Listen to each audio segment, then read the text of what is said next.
नमस्कार, मी श्रुती आणि स्वागत आहे तुमचं माझ्या चॅनलमध्ये. आज मी देवीसाठी वेणी बनवणार होती, सो मी ती बनवून घेतली. सुंदर अशी वेणी बनली होती.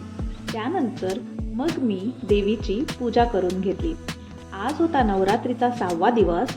6व्या दिवशी आपण कात्यायनी देवीची पूजा करतो. तिला आज मधाचा नैवेद्य दाखवला आणि रसगुल्ल्याचा नैवेद्यसुद्धा दाखवला. त्यानंतर आज जेवणामध्ये मी खाल्ली साबुदाण्याची थालीपीठं, रसगुल्ला आणि आज सुद्धा दुपारी मी एक सप्तशतीचा पाठ केला. अंबे करुणा विस्तारी वारी वारी जन्म मरणा लवकर आरती करून मग आम्ही गेलो होतो मॉलमध्ये थोडीशी शॉपिंग करण्यासाठी. थोडी शॉपिंग केली, तिथे चहा पिला आणि मग घरी आलो. आणि आज रात्रीच्या जेवणात मी बनवलं होतं रताळ्याचं चाट. याची व्हिडिओ मी ऑलरेडी चॅनलवर पोस्ट केली आहे.